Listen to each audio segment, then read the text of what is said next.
ইব্রাহিম আলাইহিস সালামকে আগুনে ফেলানো হচ্ছে। হযরত জিবরাইল বলেন, ইব্রাহিম তোমাকে আগুনের ভিতরে ফেলানো হতেছে, আমার কাছে সাহায্য চাও, আমি তোমারে বাঁচায় দেব। হযরত ইব্রাহিম আলাইহিস সালাম তিনি বললেন, জিবরাইল আমার পরীক্ষা চলতেছে, আমাকে ডিস্টার্ব করো না, আমি তোমার কাছে সাহায্য কেন চাইব? আমি তো এমন কোন অন্ধ আল্লাহর ইবাদত করি না যিনি তার বান্দার দুঃখ দুর্দশা নিজের চোখে না দেখেন। পরীক্ষা পাস করছে না? পাস করছেন কিনা? হযরত ইব্রাহিম বলেন, শোনো জিবরাইল, আমি যদি আগুনের ভিতরে পড়ে যাই আর আগুনে পুড়ে যদি ভস্ম হয়ে যায়, আমার আল্লাহ যদি এতে খুশি হন, তাহলে আমি আমার রব্বুল আলামিনকে খুশি করার জন্য এভাবে 1000 বার পুড়তে আমি রাজি আছি। ইব্রাহিম আলাইহিস সালাম আগুনের ভিতরে পড়ে গেলেন। আল্লাহ রাব্বুল আলামিন আগুনের প্রতি নোটিশ করে দিলেন, ইয়া নারু কুনি বারদাও ওয়া সালামান আলা ইব্রাহিম। আগুন আমার ইব্রাহিমের জন্য শান্তিদায়ক, ঠান্ডা হয়ে যা। ইব্রাহিম আলাইহিস সালাম জ্বলছেন, পুড়ে গেছেন। নমরুদ তার প্রাসাদের ছাদে বসে ইব্রাহিম আলাইহিস সালামের পোড়া দৃশ্য দেখে আনন্দ করবে, আগুনের দিকে তাকায় দেখে ইব্রাহিম আরামে বসে আছেন। পোড়া তো দূরের কথা, জামাও পড়ে নাই। ও ডাক দিয়া বলে, রে আগুন, গোটা জাতি নিয়ে তোর পূজা করলাম, আমার দুশমন কেন জ্বালাইতে পারিস না? তোর জ্বালানো শক্তি কি নষ্ট হয়ে গেছে নাকি? আগুনের ভিতর থেকে আওয়াজ বেরিয়ে এলো, নমরুদ, আমার ভিতরে দাহ্য শক্তি, জ্বালানো শক্তি আছে কি নাই যদি প্রমাণ করতে চাও, টেস্ট করতে চাও, তুই নিজে আয়, তোরে সুদ্ধা তাম দুনিয়া জ্বালাই দিতে পারি, ইব্রাহিমের এক গাছা পশম জ্বালাইতে পারি না। বিশ্বকবি আল্লামা ইকবাল কি সুন্দর করে বলেছেন, আজ ভি হো জু ইব্রাহিম কা ইমা पैदा आग कर सकती है एक अंदाजे गुलिस्तां पैदा। ইব্রাহিমের ঈমান যদি আজও কোথাও হয় বিদ্যমান, করতে পারেন অগ্নিকুণ্ডে খুবসুরত এক গুলিস্তান। এখনো যদি ইব্রাহিমের সন্তানদেরকে আগুনের মধ্যে ফেলে দেওয়া হয়, আর ইব্রাহিম ঈমান যদি থাকে, আগুনকে ফুলের বাগান বানাবার ক্ষমতা আল্লাহর আছে। চিরকাল আল্লাহ পাক এই কালেমাকে দিয়েছেন আল্লাহর সার্বভৌমত্বকে প্রতিষ্ঠা করার জন্য। আয়াতুল কুরসি শুধু পড়ে বুকে ফু দেওয়ার জন্য নয়, পড়েন আমার সাথে, আল্লাহু লা ইলাহা ইল্লা হুয়াল হাইয়ুল কাইয়্যুম। দুনিয়ার সমস্ত পয়গম্বর অত্যাচারিত হলেন, শুধু তাই নয়, বিশ্ব নবী আখেরি জামানার পয়গম্বর নবী মুহাম্মদ রাসূলুল্লাহ সাল্লাল্লাহু আলাইহি ওয়াসাল্লাম জাতির কাছে আসলেন। তিনি এসে বললেন, ইয়া আইয়ুহান নাস কুলু লা ইলাহা ইল্লাল্লাহ। প্রথম দাওয়া, প্রথম দাওয়া। শুনছেন কথা? রাসূলুল্লাহ বলছেন, ও জাতি, আমার রাসূল তো মক্কার রাসূল না শুধু, মদিনার রাসূল না শুধু, আরবি ভাষা ভাষীদের রাসূল না শুধু, আমার নবী কি নবী? চিল্লায় বলেন। তাই তিনি বলেছেন, ও বিশ্বের মানবতা, বিশ্বের মানব গোষ্ঠী, যদি মুক্তি পেতে চাও, নাজাত পেতে চাও, উচ্চারণ করো, বিশ্বাস করো, আমল করো, বলো লা ইলাহা ইল্লাল্লাহ। জোরে পড়েন, লা ইলাহা ইল্লাল্লাহ, লা ইলাহা ইল্লাল্লাহু মুহাম্মাদুর রাসূলুল্লাহ। আবু জাহেল বুঝছিল কলেমার অর্থ?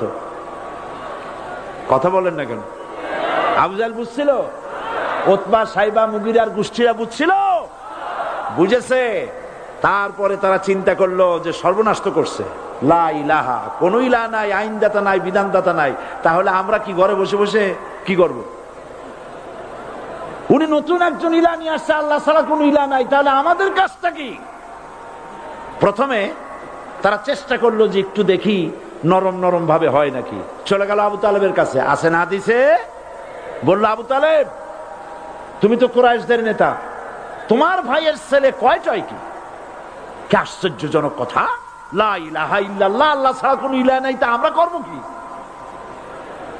তোমার ভাতিজাকে বুঝাও লা ইলাহা ইল্লাল্লাহর দাওয়াত বন্ধ করে দিক, এর বিনিময়ে টাকা লাগে টাকা দেব, সোনা লাগে সোনা দেব, যত সুন্দরী মেয়ে চায় তাও দেব, নেতৃত্ব চায় তাও দেব, তবু যেন কালেমার দাওয়াত না দেয়। আসিনে কা হাদিসে আছে কিনা?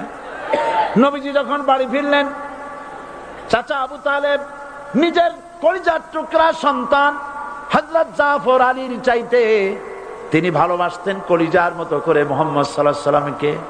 বলছে বাবা এমন কথা কেন বলো যাতে লোকেরা খেপে যায়, এই কথাগুলি বলো না, ওরা আমার কাছে এই সব প্রস্তাব দিয়ে গিয়েছে। রাসূলুল্লাহ প্রস্তাব শুনে এগ্রি করলেন?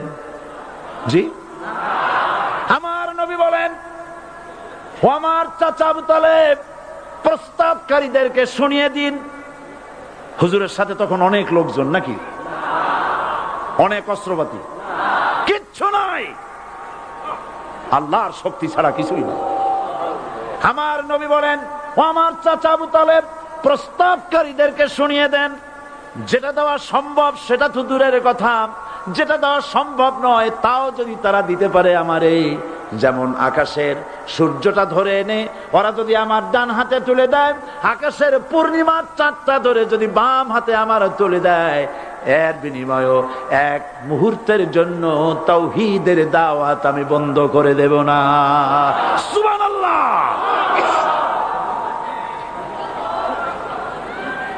রাসূল করিম সাল্লাল্লাহু আলাইহি ওয়াসাল্লাম তাদের এই প্রস্তাবকে যখন গ্রহণ করলো না, কাফেরেরা বুঝলো, আমি আগেই বলেছি 3 শ্রেণীর লোক বাধা দিয়েছে। কয় শ্রেণী? প্রথম শ্রেণী কি? রাষ্ট্র শক্তি, তাদের হাতে অস্ত্রপাতি তো খুব শক্তি, আর যারা একবার ক্ষমতায় যায় ওরা মনে করে এই ক্ষমতা থেকে আমাদেরকে কেউ নামাইতে পারবে না। বিংশ শতকের শ্রেষ্ঠ মুজাদ্দিদ আল্লামা সৈয়দ আবুদুল্লাহ মওদুদী রাহমাতুল্লাহ আলাইহি তিনি এক জায়গায় লিখেছেন, স্বৈরাচারীরা তার পতনের সমস্ত ছিদ্র বন্ধ করে, কিন্তু একটা ছিদ্র বন্ধ করতে পারে না, মনের ভুলে সে ছিদ্রটা থেকেই যায়, যেই ছিদ্র দিয়ে আসলে তার পতনটা হবে। ক্ষমতায় গিয়ে মনে করে চিরকাল ক্ষমতায় থাকবো। ভারতের প্রধানমন্ত্রী পণ্ডিত জওয়াহরলাল নেহেরু রাঁচি পাগলাগারদে গিয়েছেন, মেন্টাল হসপিটাল।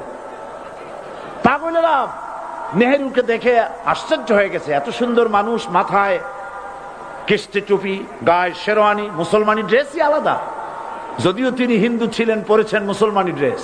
শেরওয়ানি কাদের পোশাক? কাদের পোশাক? হাতে ছড়ি নিয়ে হাঁটা, স্টাইল করে, সুন্দর পাজামা, সুন্দর টুপি, সুন্দর সাজসজ্জা করে, মুসলমানদের ড্রেস। এই ড্রেস পরে তিনি গিয়েছেন, সব সময় যে ড্রেস তিনি পরতেন। পাগলেরা জিজ্ঞেস করছে তুমি কে গো?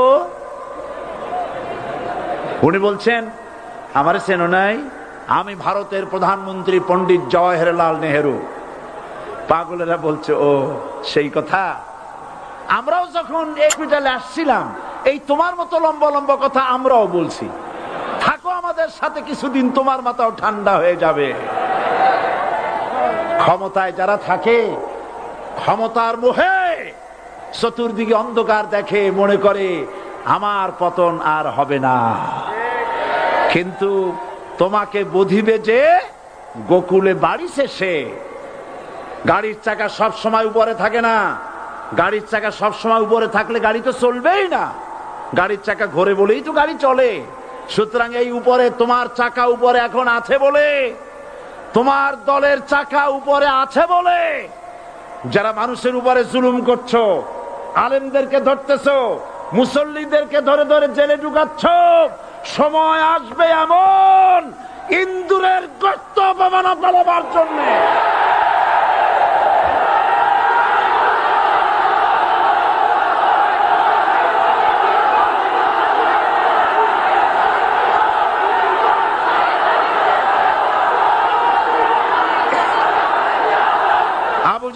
গোষ্ঠী, আবু জাহেলের গোষ্ঠী মনে করেছে সোজা আঙ্গুলে ঘি যখন উঠলো না, আঙ্গুল বাঁকা করতে হবে। শুরু হয়ে গেল অত্যাচার, শুরু হয়েছে না? হযরত সুমাইয়া রাদিয়াল্লাহু তাআলা আনহা কি নির্মম ভাবে, নিষ্ঠুর ভাবে তাকে শহীদ করা হলো। খাব্বাব, হুবাইব, হযরত খাব্বাব রাদিয়াল্লাহু তাআলা আনহুকে দেখে হযরত ওমর একদিন বলছিলেন, খাব্বাব তোমার পিঠে এত গর্ত কেন? এত গর্তওয়ালা পিঠ আর এত চিকুন কোমর আমি তো জীবনেও দেখিনি। হযরত খাব্বাব বলেছেন, ওমর জানো না, ইসলাম কবুল করার অপরাধে, কালেমা পড়ার অপরাধে কাফির বেঈমানেরা আমাকে মারধর করেছে। যখন আমি তাদের মারে কালেমা ছাড়ি নাই, তখন আগুন জ্বালায়া আগুনের আংটার উপরে, আংটা আগুনের উপরে আমাকে চিৎ করে শোয়ায়া, আমি যেন নড়াচড়া করতে না পারি সেজন্য আমার বুকের উপরে পাথর চাপা দিয়া রেখেছে। আগুনে গোশত পুড়ে পুড়ে আগুন ভিতরে ঢুকেছে, গায়ের রক্ত আর চর্বি গলে গলে পড়ে আগুনগুলো নিবেছে। ওই পিঠে যে গর্ত হয়েছে আজও পর্যন্ত সেই গর্ত মিটে যায় নাই। হযরত খাব্বাব রাদিয়াল্লাহু তাআলা আনহু বলছেন, বুখারী শরীফে হাদিসে ভাবে এসেছে, ওয়ান খাব্বাব বিন আরিত রাদিয়াল্লাহু তাআলা আনহু আন্নাহু قال شكونا إلى رسول الله صلى الله عليه وسلم وهو متوسد بردة له في ظل الكعبة। আমি গেলাম রাসূলুল্লাহর কাছে, যে দেখি হুজুর বাইতুল্লাহ শরীফের ছায়ায় আরাম ফরমাচ্ছেন। আমি কাছে গিয়ে বললাম, আলা তাস্তানসিরু লানা আলা তাদউ লানা ইয়া রাসূলুল্লাহ, হে রাসূল আপনি কি আমাদের জন্য দোয়া করবেন না?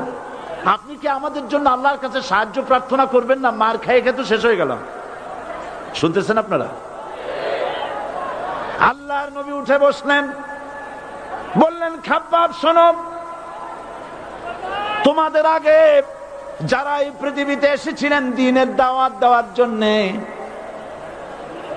সমকালীন রাষ্ট্র শক্তি তাদেরকে ধরতো, ফায়ুখাজুর রাজুলু ফায়ুহফারু লাহু ফিল আরদ, তার জন্য তারে ধরে নিয়া মাটির মধ্যে গর্ত করত, ফায়ুজআলু ফিহা, এরপরে সেই গর্তের ভিতরে তাকে কোমর পর্যন্ত গেড়ে দিত। সুম্মা ইউতা বিল মানশার, এরপরে করাত আনা হতো, ফায়ুদাউ আলা রাসিহি, এরপরে করাতটা মাথার উপরে রাখা হতো, ফায়ুজআলু নিসফাইন, এরপরে করাত দিয়া চিরে চিরে জীবিত মানুষটাকে দ্বিখণ্ডিত করে ফেলে দিত। মা ইয়াসুদ্দুহু যালিকা আন দীনি, এত কষ্ট দেওয়ার পরেও, এত জুলুম করার পরেও দ্বীনের দায়ীদেরকে এক চুল পরিমাণ আল্লাহর রাস্তা থেকে তারা সরাই দিতে পারে নাই। ওয়াল্লাহি, ও খাব্বাব, আমি আমার আল্লাহর নামে কসম করি। মুসলমান কে কসম করতেছে? আল্লাহ রাসূল। আমি আমার আল্লাহর নামে কসম করি, ওয়াল্লাহি লা ইউতাম্মান্নাল্লাহু হাযাল আমর হাত্তা ইয়াসির রাকিবু মিন সানা ইলা হাযরামাউত। সেদিন বেশি দূরে নয়, ইয়েমেনের রাজধানী সানা থেকে শুরু করে সৌদি আরবের হাযরামাউত পর্যন্ত হাজার হাজার মাইল, এই দীর্ঘ পথে যুবতী নারী তার সৌন্দর্যের পশ্চা নিয়া, আর ধনাঢ্য ব্যক্তিরা, সওদাগরেরা তাদের টাকা পয়সা নিয়া একাকে নিয়ে অথবা দলবদ্ধ ভাবে মানুষেরা যাতায়াত করবে। লা ইয়াখাফু ইল্লাল্লাহ, মানুষের মনের মধ্যে কোনো ভয় থাকবে না। এমন একটা সময় আসবে, ওয়ালাকিন্নাকুম তাস্তাজিলুন, অথচ তোমরা বড্ড তাড়াহুড়ো করছো। তাড়াহুড়ো করো না, অপেক্ষা করো, ধৈর্য ধরো, মার খাও, জেলে যাও, শহীদ হও, আল্লাহর রাজ কায়েম হবেই হবে।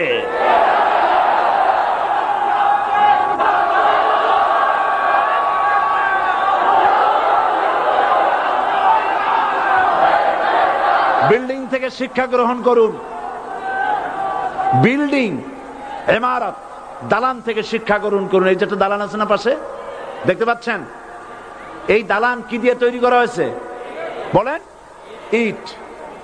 সমস্ত ইটেরা যদি ধর্মঘট করত, আমরা কেউ মাটির তলায় যাব না, কেউ আমরা আগুনে পুড়ে ঝামা হব না, পিক হব না, কেউ আমরা টুকরা টুকরা হব না, সবাই থাকবো উপরে উপরে, তাহলে কি দালান হইতো নাকি? এই বিল্ডিং নির্মাণ করতে গিয়া ইটের যে স্যাক্রিফাইস, হাজার হাজার ইটকে পিক হতে হয়েছে, পুড়ে যেতে হয়েছে, খোয়া হতে হয়েছে, ভেঙে টুকরা টুকরা হয়ে 50 ফিট মাটির নিচে যেতে হয়েছে, তারপরে ইমারত গঠন হয়েছে, সুন্দর দালান তৈরি হয়েছে। যারা ইসলামী শাসন চান, আল্লাহর দ্বীনকে বিজয়ী দেখতে চান, তাদেরকে অসংখ্য মানুষকে পোড়াইটের মতো জেলখানায় পুড়ে পুড়ে মরতে হবে, অসংখ্য মানুষকে ফাঁসির কাস্টে ঝুলতে হবে, গায়ের রক্ত দিতে হবে, শহীদ হতে হবে, তারপরে ইসলামের ইমারতটা কায়েম হয়ে যাবে।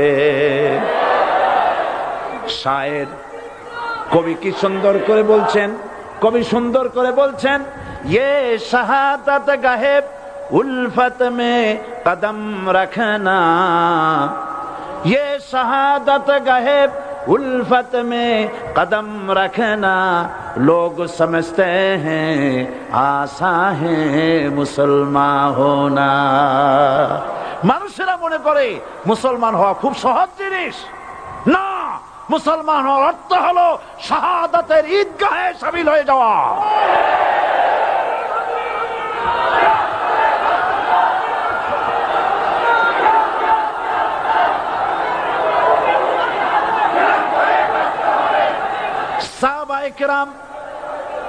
সাহাবায়ে কেরাম মার খেলেন, এবার স্বয়ং আল্লাহর নবীর গায়ে হাত তুলল। আবু জাহেল এসে হুজুরকে মারলেন, গলায় চাদর দিয়া এমন জোরে টান মেরেছে, রাসূলুল্লাহ পড়ে গিয়েছেন। হাদিসে এসেছে হুজুরের চোখ মোবারক ঠিকরে পড়ে যেতেছে, চেহারা মোবারক লাল হয়ে গিয়েছে, জমিনের উপরে আছাড় মেরে ফেলেছে। রাসূলের এই অবস্থা দেখে হযরতে হামজা তখনও কাফের ছিলেন, শিকার থেকে এসে তিনি এই দৃশ্য দেখলেন, দাসীর মুখে শুনলেন, ছুটে চলে গেলেন আবু জাহেলের বাড়িতে।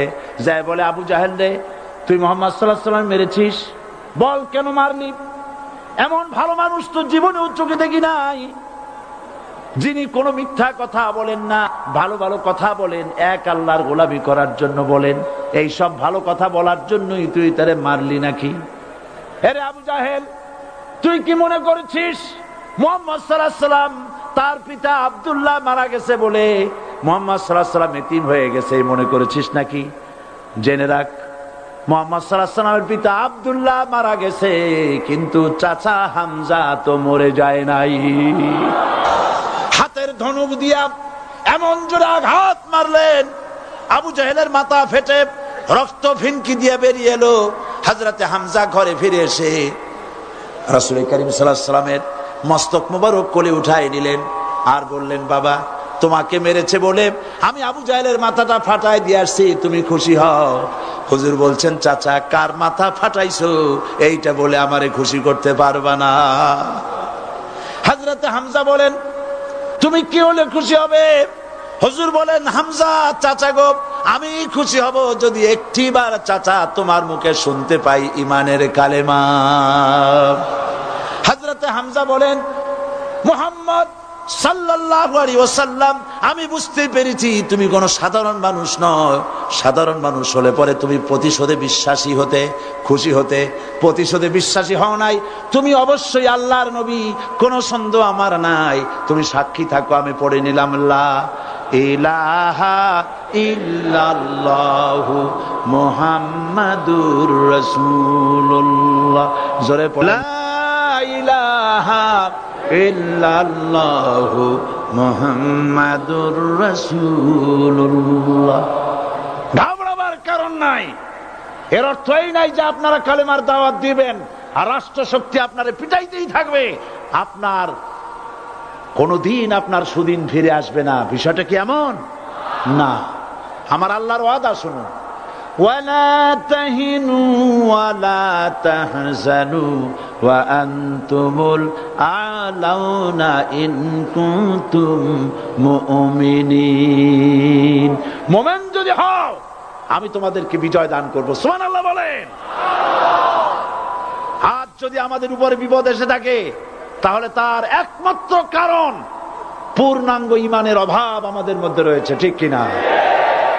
আজ পৃথিবীতে সব থেকে মার খায় কারা? চিল্লায় বলো। আলজেরিয়ায় কারা? বসনিয়ায় কারা? চেচনিয়ায় কারা? প্যালেস্টাইনে কারা? আহা, প্যালেস্টাইনের মুসলমানদেরকে মেরে মেরে শেষ করে দিল। দেখছেন ছবিতে না? দেখেন না? প্যালেস্টাইনের মুসলমানদেরকে যখন মারা হচ্ছে, বাংলাদেশের প্রধানমন্ত্রী তখন আমেরিকায় ক্লিনটনের সঙ্গে কথা বলতেছেন। তিনি ক্লিনটনের কাছে তার পিতৃ হত্যার জন্য দায়ী সাজাপ্রাপ্ত 3 জন ব্যক্তিকে ফেরত চাচ্ছিলেন। আমার দৃষ্টিতে এটা কোনো অপরাধ নয়। সন্তান তার পিতার প্রতি আকর্ষণ থাকবেই। আমার আপত্তি সেখানে আপনি প্রধানমন্ত্রী শুধু শেখ পরিবারের প্রধানমন্ত্রী নন, শুধু আওয়ামী লীগের প্রধানমন্ত্রী হওয়া উচিত নয় আপনার। আপনি পৃথিবীর দ্বিতীয় বৃহত্তম বাংলাদেশের 12 কোটি মুসলমানের প্রধানমন্ত্রী। পিতৃ হত্যার আসামি ফেরত চাইলেন, কিন্তু বিল ক্লিনটনের আশ্রয় প্রশ্রয় লালিত পৃথিবীর অসভ্য জাতি সন্ত্রাসী ইহুদিরা প্যালেস্টাইনের মুসলমানদেরকে পাখির মতো গুলি করে হত্যা করছে। আপনি কেন এর জবাব চাইলেন না?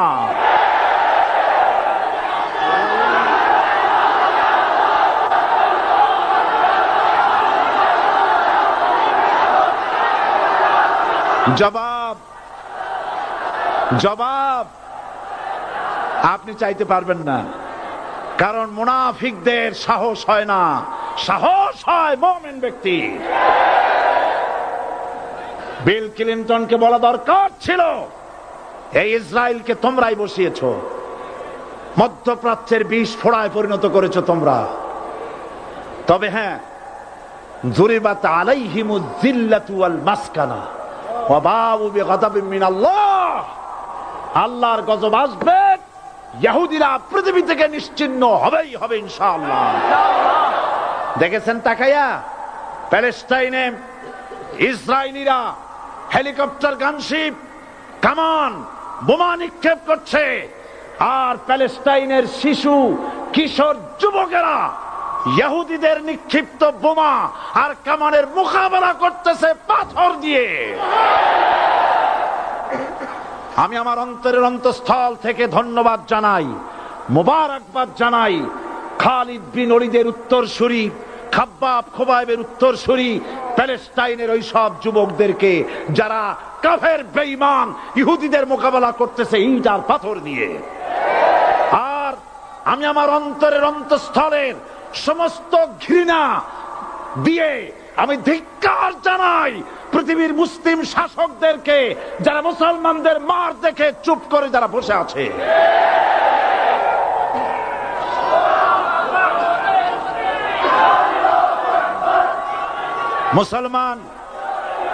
মুসলমান যদি মুসলমানের মতো হয়, 10 জন যথেষ্ট। কয়জন যথেষ্ট? কোথায় আছে কথা? আল্লাহ পাক কোরআন শরীফের মধ্যে বলেছেন, একজন যদি হও ইমানদার মুত্তাকি 10 জনের উপরে বিজয়ী হবে। 10 জন যদি হও 100-এর উপরে বিজয়ী হবে। 100 যদি হও 1000-এর উপরে বিজয়ী করবো। জোরে বলেন সুবহানাল্লাহ। কবি বলতেছেন, ফিজায়ে বদরে পয়দা কুন ফেরেশতে তেরি নুসরত কো উতার সকতে গর্দু সে কতর অন্দর কতর আবি। বদরের মুসলমানদের মতো ঈমান আনো, তাহলে আকাশ থেকে কাতারে কাতারে ফেরেশতা নাজিল করে দিয়ে আল্লাহ পাক তোমাদেরকে সাহায্য করবেন। সুবহানাল্লাহ। সে আল্লাহ আছে না নাই? জোরে বলেন, আছে না নাই?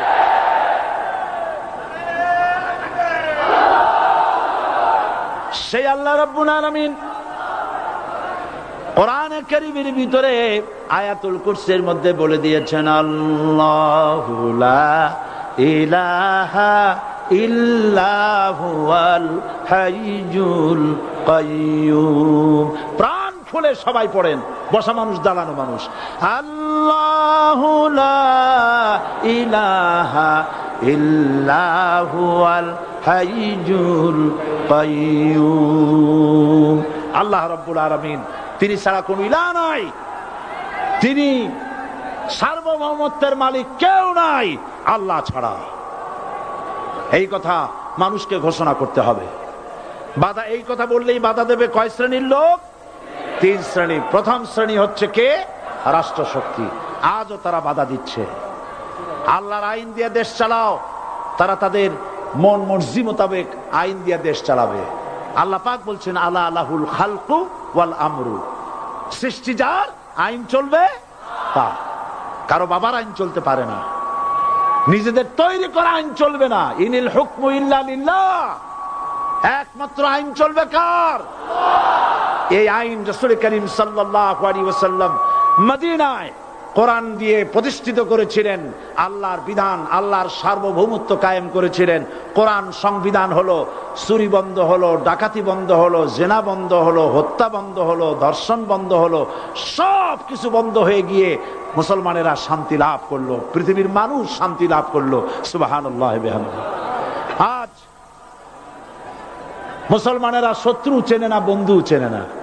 বন্ধুকে বানায়েছে শত্রু, শত্রুকে বানায়েছে বন্ধু। কে বন্ধু কে শত্রু চিনাই দিবেন কে? আল্লাহ। বলেন কে দিবেন? আল্লাহ রাব্বুল আলামিন কোরআনে কারীমের মধ্যে পরিষ্কার করে বলেছেন লাতাজিদান্না শাদ্দান নাসি আদাওয়াতান লিল্লাযীনা আমানুল ইয়াহুদা ওয়াল্লাযীনা আশরাকু। আল্লাহ পাক বলছেন, হে রাসূল, মানুষের ভিতরে 2টা শ্রেণী মুমিনদের জন্য সবথেকে জঘন্য দুশমন। কয়টা শ্রেণী? 2টা। একটা হলো ইহুদ, আর একটা হলো মুশরিক। একটা হলো ইহুদি, আর একটা হলো মুশরিক। এটা হলো তোমাদের দুশমন। আর আজ আমাদের দেশে, পৃথিবীর বিভিন্ন দেশে মুসলমানেরা মুশরিকদের সঙ্গে সম্প্রীতি বাড়াচ্ছে, মুসলমানদের সাথে শত্রুতা বাড়াচ্ছে। আজ আমার দেশে পূজা পার্বণে বাধা নাই। পূজা পার্বণে বাধা আছে? পূজা পার্বণে বাধা নাই। বাধা কোথায়? কোরআন শরীফের তাফসীর মাহফিলে। কোরআনের তাফসীরের মাহফিলে বাধা দেওয়া হচ্ছে। গান বাজনায় 144 ধারা নাই, কিন্তু কোরআন শরীফের মাহফিলে 144 ধারা দেওয়া হচ্ছে। যারা দিচ্ছে তারা আবার ওমরাও করে, হজও করে। ওরা আমাদের বলে আমরা নাকি ধর্মের নামে রাজনীতি করি। বলে না? আমরা নাকি ধর্মের নামে রাজনীতি করি। আমি বলি ধর্মের নামে আমরা রাজনীতি করি না, আমরা ধর্মীয় রাজনীতি করি। কথাটা বুঝে আসছে কিনা? ধর্মের নামে রাজনীতি তো সেই ব্যক্তি করে 1996 সনের নির্বাচনের আগে যিনি মাথায় পট্টি বেঁধেছিলেন, যিনি শপথ গ্রহণের সময় হাতে তসবিহ পড়েছিলেন। ধর্মের নামে রাজনীতি তিনি করেছেন। আজ অনেকগুলি ডিগ্রি পেয়েছেন তিনি, অনেকগুলি ডিগ্রি পেয়েছেন। কয়টা? মুখস্থ হয়ে গেছে আপনাদের। শকুনেরা, শকুন যদি গরুর গোশত কিনে খাওয়া লাগতো, 80 টাকা কেজি দরে শকুনে এত গোশত কিনা খাইতে পারতো না। লেখাপড়া করে যদি ডিগ্রি নেওয়া লাগতো, এত ডিগ্রি কপালে জুটতো না। পয়সা দিয়া ম্যানেজ করা ডিগ্রি, কিন্তু 9টা নিলে কি হবে? আসল ডিগ্রিটা এখনো বাকি আছে। আসল ডিগ্রি কোনটা? নির্বাচনের আগে পট্টি বেঁধে তসবিহ নিয়ে গোটা জাতিকে যে সফলভাবে প্রতারণা করতে আপনি পেরেছিলেন, মহা প্রতারক হিসেবে সেই ডিগ্রি আগামী নির্বাচনের মোক্ষম সময় জনগণ আপনার গলায় পরায় দেবে।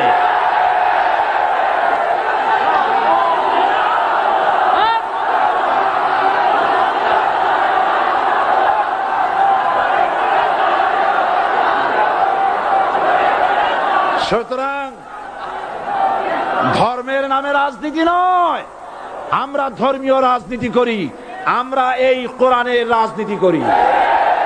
এই কোরআন নিয়ে বাঁচতে চাই, এই কোরআন নিয়ে মরতে চাই, এই কোরআন থেকে আমাদেরকে বিচ্ছিন্ন করতে চায় কাফের বেঈমান মুশরিকেরা। ও আমার জাতি, কোরআন থেকে যারা বিচ্ছিন্ন করতে চায়, তোমরা কি তাদের বিরুদ্ধে জিহাদের জন্য প্রস্তুত থাকবে?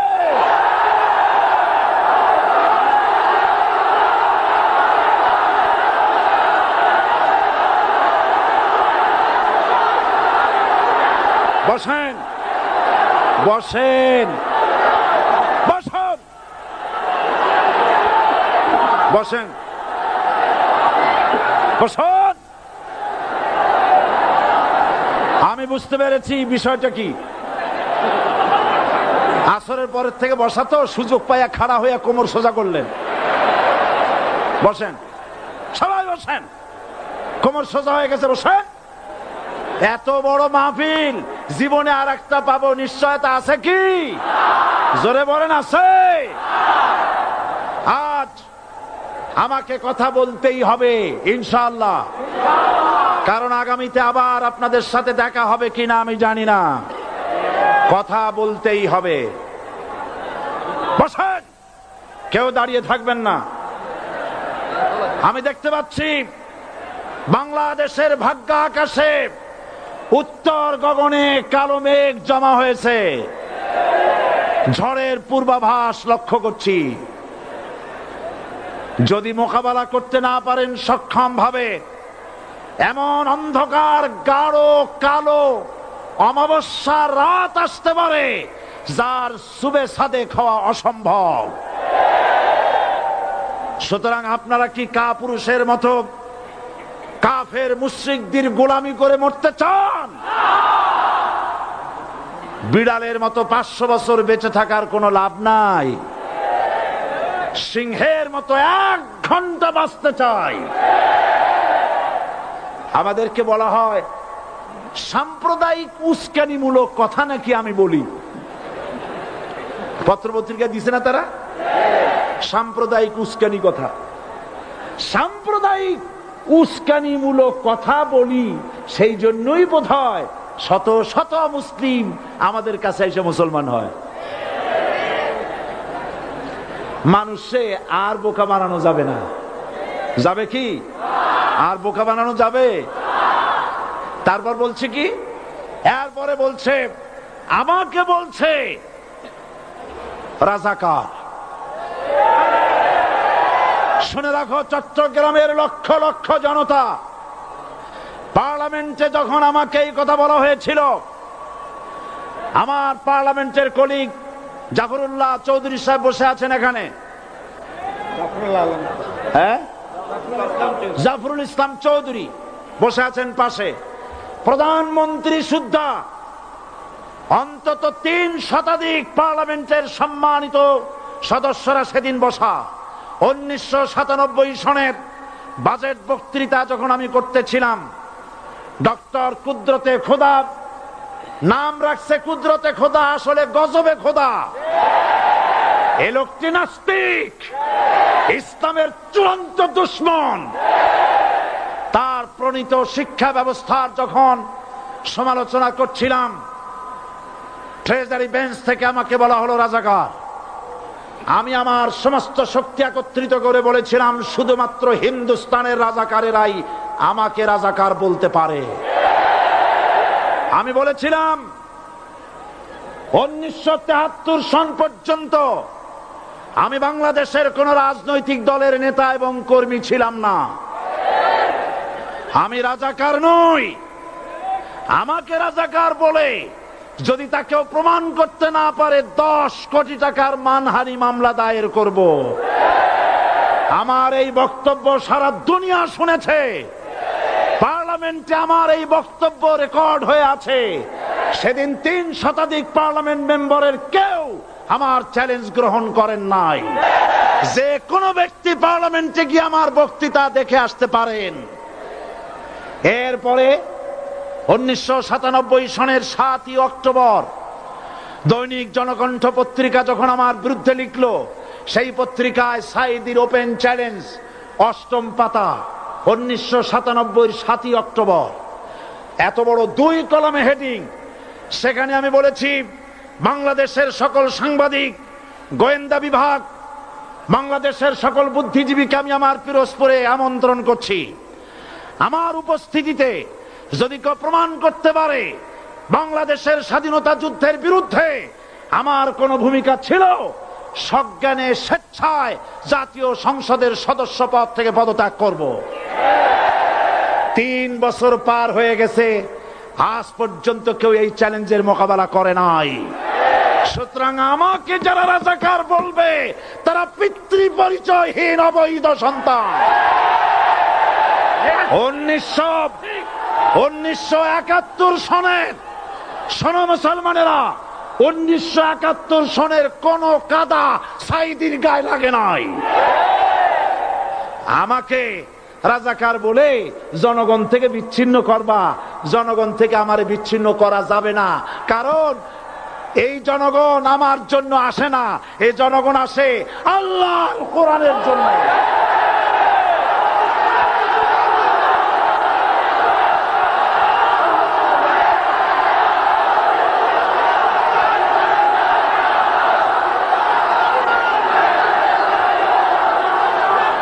আজকে আর যারা ইসলামের কথা বলে, তারাই রাজাকার, তারাই মৌলবাদী। মৌলবাদী বললে আমরা অসন্তুষ্ট হই না, কারণ মৌলবাদী শব্দটা আসছে মূল থেকে। মৌল শব্দ এসেছে মূল থেকে।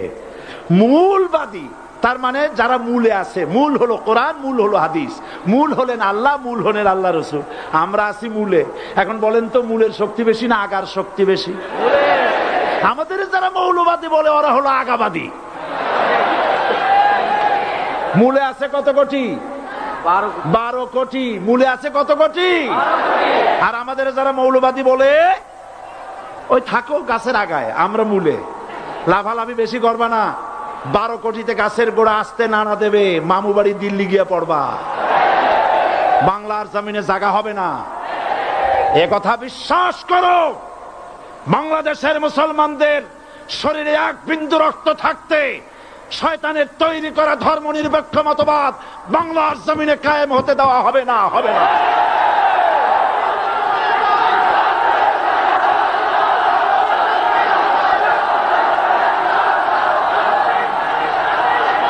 রাসূল করিম সাল্লাল্লাহু আলাইহি ওয়াসাল্লাম কোরআন প্রতিষ্ঠার জন্য আন্দোলন করেছিলেন।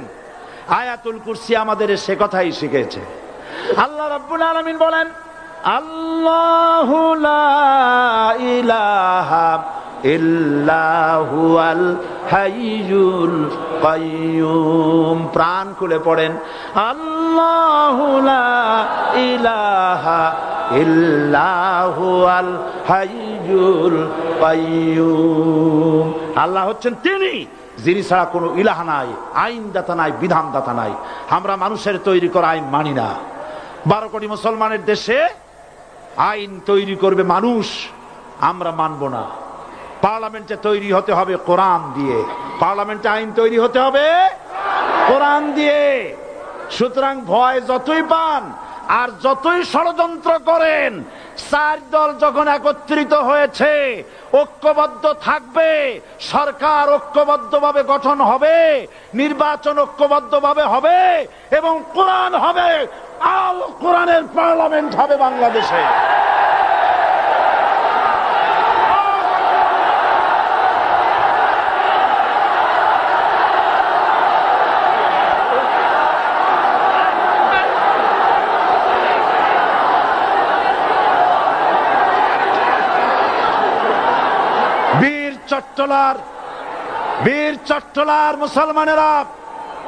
বীর চট্টলার মুসলমানেরা স্বাধীনতার ঘোষণা, এই চট্টগ্রাম থেকে স্বাধীনতার মহান ঘোষক প্রেসিডেন্ট জিয়াউর রহমান সাহেব দিয়েছিলেন। এই চট্টগ্রাম থেকেই ইসলামী রাষ্ট্রের ঘোষণা হবে।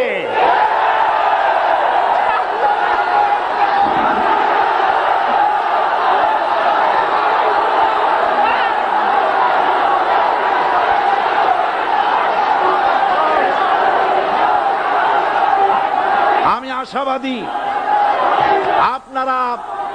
আপনারা অবশ্যই তা পারবেন। আমি 100% বিশ্বাস করি ইনশাআল্লাহ।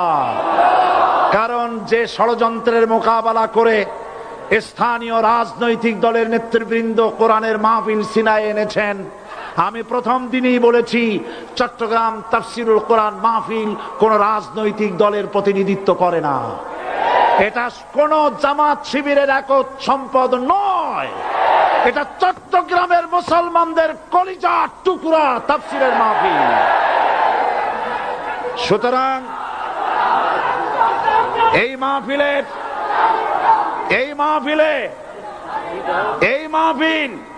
চট্টগ্রামে থাকবে ইনশাআল্লাহ কিয়ামত পর্যন্ত। 144 ধারা 288 হয়ে গেছে, ষড়যন্ত্র পায় পায় চলে গেছে। আমি ওই সব ছেলেদের বলি, সরকারি দলের ছাত্র হইয়া মুসলমানদের বিপক্ষে যাইও না। এদেশের ভাগ হয়ে গেছে দুটো শিবির, বোঝাই যাচ্ছে। একদিকে ভারতের পা চাটা গোলাম নাস্তিক মোরতাদ শ্রেণীর বুদ্ধিজীবী এবং তাদের মদতপুষ্ট সরকার, আর একদিকে ইসলামী শক্তি, ইসলামী দল আর দেশ প্রেমিক জাতীয়তাবাদী শক্তি। একদিকে হিমালয় পাহাড় আর একদিকে সূচো ইঁদুর। আল্লাহ বিজয় দেবে মুসলমানদের। কাদের বিজয় হবে? বাংলাদেশে কোরআনের রাজ কায়েম হোক, তাকে আপনারা চান? কারা কারা চান দুহাত উঁচু করে দেখান। দাঁড়াবেন না, দাঁড়াবেন না।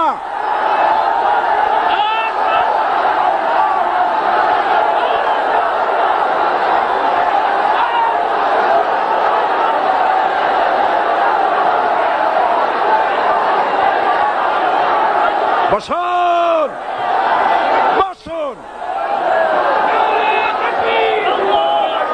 আবার বসেন, বসুন।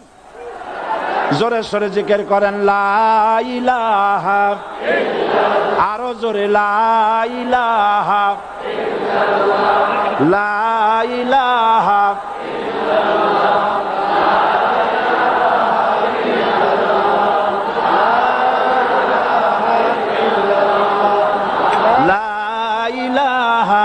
ইল্লাল্লাহ, লা ইলাহা ইল্লাল্লাহ, লা ইলাহা ইল্লাল্লাহ মুহাম্মাদুর রাসূলুল্লাহ। যারা যেখানে দাঁড়িয়েছেন বসুন। 3 শ্রেণীর লোকেরা আল্লাহর কালেমায় বাধা দিয়েছে। কয় শ্রেণী? একটা হলো রাষ্ট্রশক্তি, 2 নম্বরে মনে আছে ধনাঢ্য পুঁজিপতির গোষ্ঠী, ওরাও বাধা দিয়েছে। কারণ ইসলামকে বলা হয় পুঁজিবাদের আশ্রয়স্থল। নাউজুবিল্লাহ। সর্বপ্রথম ইসলাম কবুল করেছে কারা? ধনীরা না গরিবরা? কারা? গরিবেরা। সুতরাং ধনাঢ্য ব্যক্তিরা মনে করলো যে আমাদের তো সর্বনাশ হয়ে যাবে, আমরা দাস দাসী ধরে রাখতে পারবো না, আমরা মানুষকে শোষণ করতে পারবো না, যে নতুন কলেমার দাওয়াত আসছে।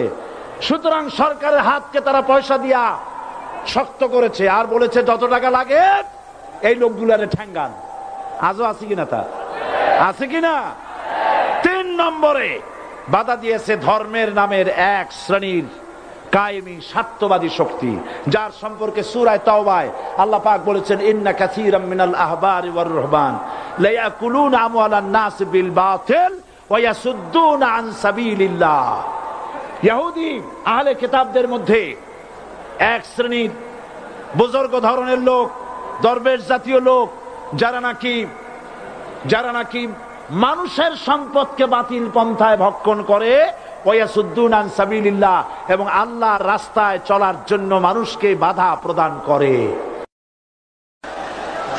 এত বড় বিশাল মাহফিলে আপনি দাঁড়ায়া কোন মানুষকে কষ্ট দিবেন না, জায়েজ নাই।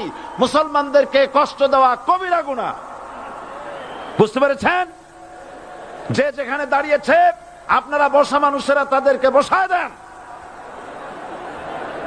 সুতরাং এই কালেমার দাওয়াত যখন হযরতে মুসা আলাইহিস সালাম দিলেন, ফেরাউন বলল আমি তো জানি না যে আমি ছাড়া আরো কোন ইলাহ আছে, আইনদাতা তো আমি, তুমি নতুন কোথা থেকে আইনদাতা নিয়ে আসছো?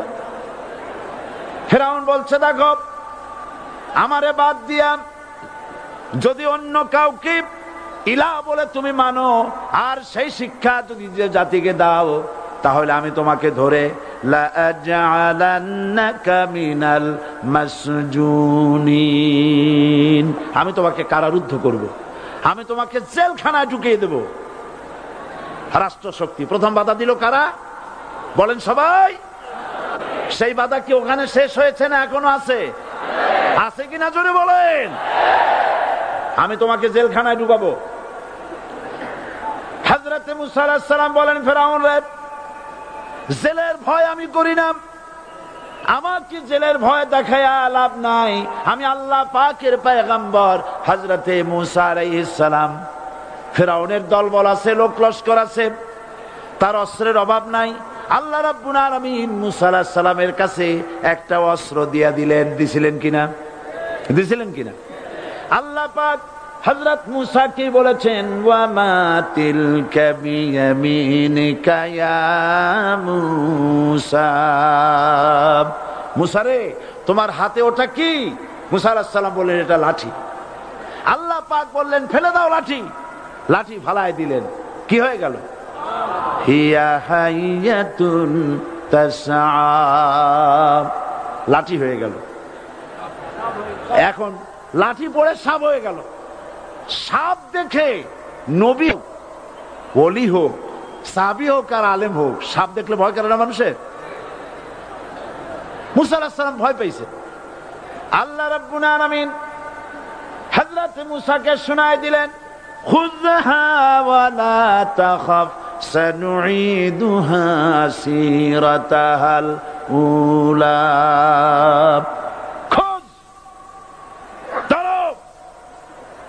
লা তাখাফ, ভয় পেও না। আল্লাহ বলছেন ধরো, ভয় পেও না। ধরার সঙ্গে সঙ্গে স্বাভাবিক অবস্থায় ফিরে আসবে, আবার লাঠি হয়ে যাবে। এখন আল্লাহ বলছেন ধরো। মুসা আলাইহিস সালাম কি ভয় পাওয়া উচিত হবে? আর উচিত হবে? মুসা আলাইহিস সালাম কি ভয় পাইছিলেন? কারণ হচ্ছে এই দুশমনের শক্তিটা খুব বড়ই দেখা যায়, মনে হয় যেন অনেক বড়, কি জানি কি।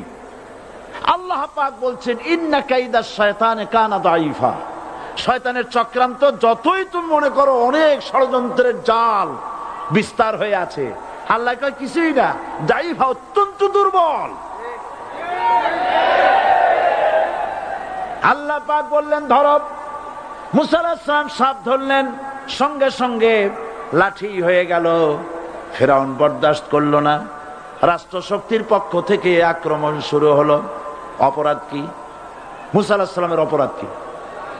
কি অপরাধ? মাশাআল্লাহ, বুঝতে পেরেছেন। অপরাধ হচ্ছে তিনি বলেছেন লা ইলাহা, জোরে বলেন লা ইলাহা ইল্লাল্লাহ। এই কালেমাকে আজ আমরা ভিক্ষার বুলি বানাইছি। এটা হলো সার্বভৌমত্বের বুলি, এটা হচ্ছে আল্লাহ পাকের সার্বভৌমত্বের কথা। আজ আমরা মানুষের কাছে আমরা শুনি, মানুষেরা ভিক্ষা চায়, লা ইলাহা ইল্লাল্লাহ, এক মুঠ চাউল দেন, লা ইলাহা ইল্লাল্লাহ 10 খান পাই দেন। এই হচ্ছে কালেমার জিকির। আবার কেউ কেউ জিকির করতেছে লা ইলাহা আস্তে, ইল্লাল্লাহ জোরে, এমন জোরে কলব সাফ করে, কলব তাতে থাকলেও পারে গেলেও পারে। এই কালেমার জার, এর আঘাত পয়গম্বররা মেরেছেন।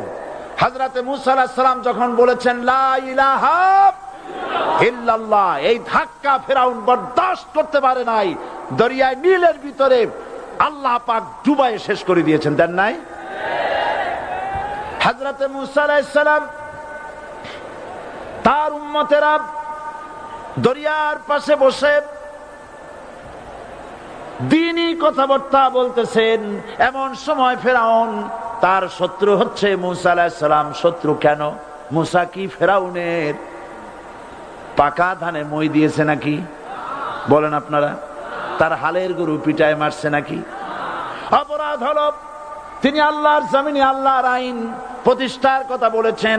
এই শুধুমাত্র এই অপরাধে ফেরাউন তার দলবল নিয়ে 3 দিক থেকে আক্রমণ করেছে।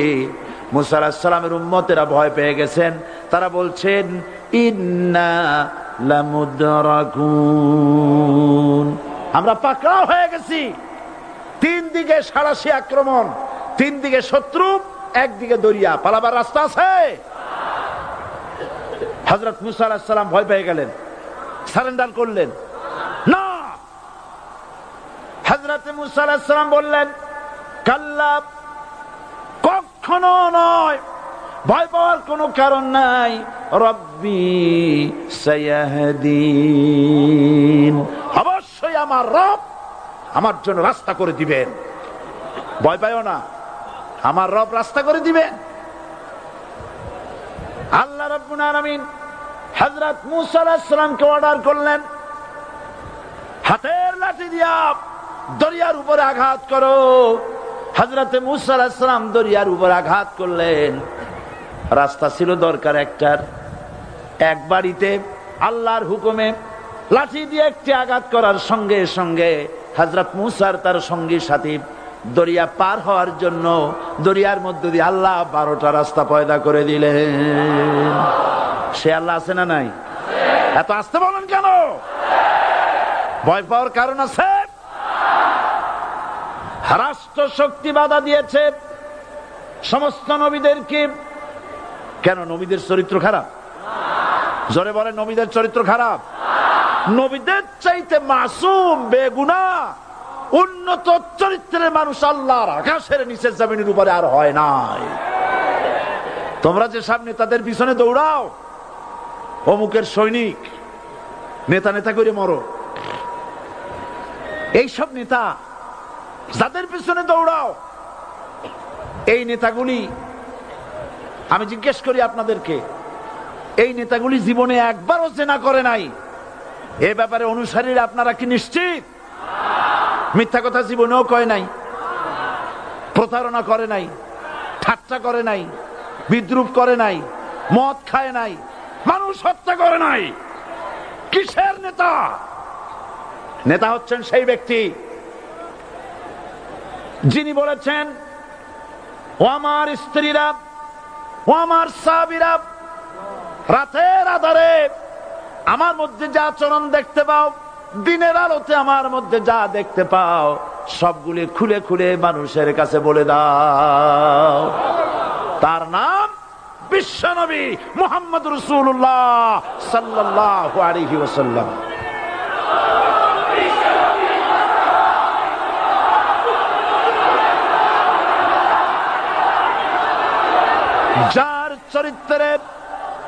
যার চরিত্রের সার্টিফিকেট আল্লাহ রাব্বুল আলামিন নিজে দিচ্ছেন, ওয়া ইন্নাকা লাআলা খুলুকিন আযীম। নবী হে, উন্নত চরিত্রের উপরে আপনি প্রতিষ্ঠিত। সুবহানাল্লাহ। কে সার্টিফিকেট দিচ্ছেন? আযীম, আযীম। আরবিতে চওড়াকে বলা হয় আরিদ, গভীরতাকে বলা হয় আমিক। কত প্রশস্ত, যা মাপার কোনো ফিতা নাই, কত গভীর, যা মাপার কোনো যন্ত্র নাই, এইটাকে আরবিতে বলা হয় আজিম। সুবহানাল্লাহ বলতে ইচ্ছে করে না? ও নবী, তোমার চরিত্র এমন যা মাপার মতো যন্ত্র পৃথিবীতে নাই। এই সার্টিফিকেট দিলেন কে? সমস্ত নবীরাই চরিত্রবান, নবীরা মাসুম, বেগুনাহ। সুবহানাল্লাহ বিহামদিহি। সেই নবীরা মার খান নাই? খেয়েছেন কিনা বলেন? কারা মেরেছে? রাষ্ট্র শক্তি। কারা মেরেছে? কারণ নবীরা বলেছেন, লা ইলাহা ইল্লাল্লাহ। পড়েন সবাই, লা ইলাহা ইল্লাল্লাহ। আপনিও যদি নবীদের মতো, সাহাবীদের মতো বুঝা এই কলেমার দাওয়াত দেন, বাধা আসবেই। বোঝাবুঝির ব্যাপার, বুঝতেই সারলো। কত মাহফিল হয় বাংলাদেশে, হয় না? কোনো বাধা নাই, ঠিক কিনা? কত পূজা হয়, পার্বণ হয়, গান হয়, থিয়েটার হয়, গুনাহগার বিবির গান হয়, কত কিছু হয়। কোনো বাধা আছে? তাফসীরের মাহফিলে বাধা। কারণ ওরা বুঝতে পেরেছে এ তাফসীরের মাহফিলে গাজীর গীত হয় না, এ তাফসীরের মাহফিলে আল্লাহর সার্বভৌমত্ব কায়েমের আন্দোলন চলে।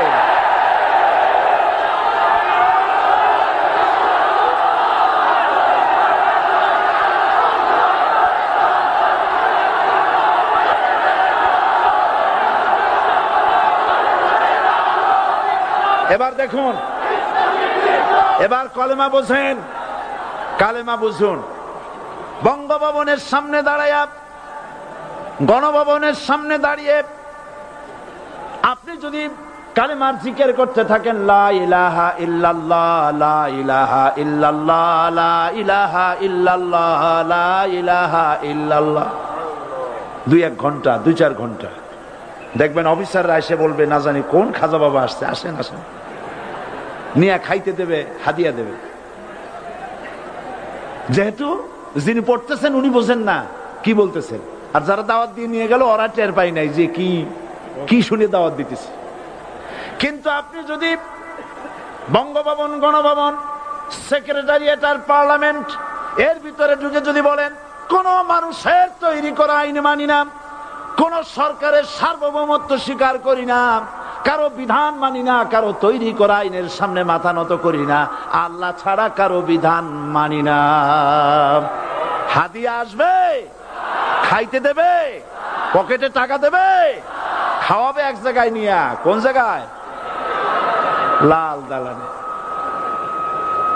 বোঝাবুঝি পয়গম্বরেরা দাওয়াত দিয়েছেন, আয়াতুল কুরসি ফরজ নামাজ পড়িয়া দেখছি অনেকেই জামার বুতাম টুতাম খুলিয়া তারপরে জোরে একটা ফু দেন। অসুবিধা নাই, ফু আপনি দেন, কিন্তু কি পড়ে ফু দিচ্ছেন আপনি কি বুঝছেন কিছু? সুবহানাল্লাহ। বুঝলি কি এই চেহারা হয়? এতগুলো মানুষ লাগে নাকি বিপ্লব করতে, কালেমার রস কায়েম করতে? 313 জন মুসলমান যথেষ্ট পৃথিবীতে।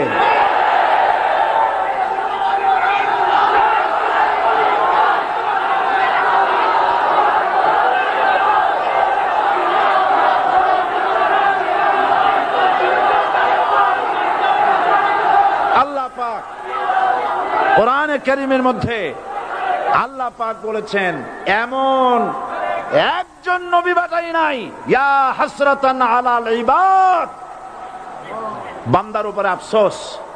আহারে, কে বলতেছেন? আমার আল্লাহ। বলেন আমার আল্লাহ, তিনি আফসোস করছেন। আফসোস, একজন পয়গম্বর এমন পাঠাইলাম না, একজন রাসূল পাঠাইলাম না যার সাথে এরা ঠাট্টা করে নাই, বিদ্রুপ করে নাই, পাগল বলে নাই, মারে নাই।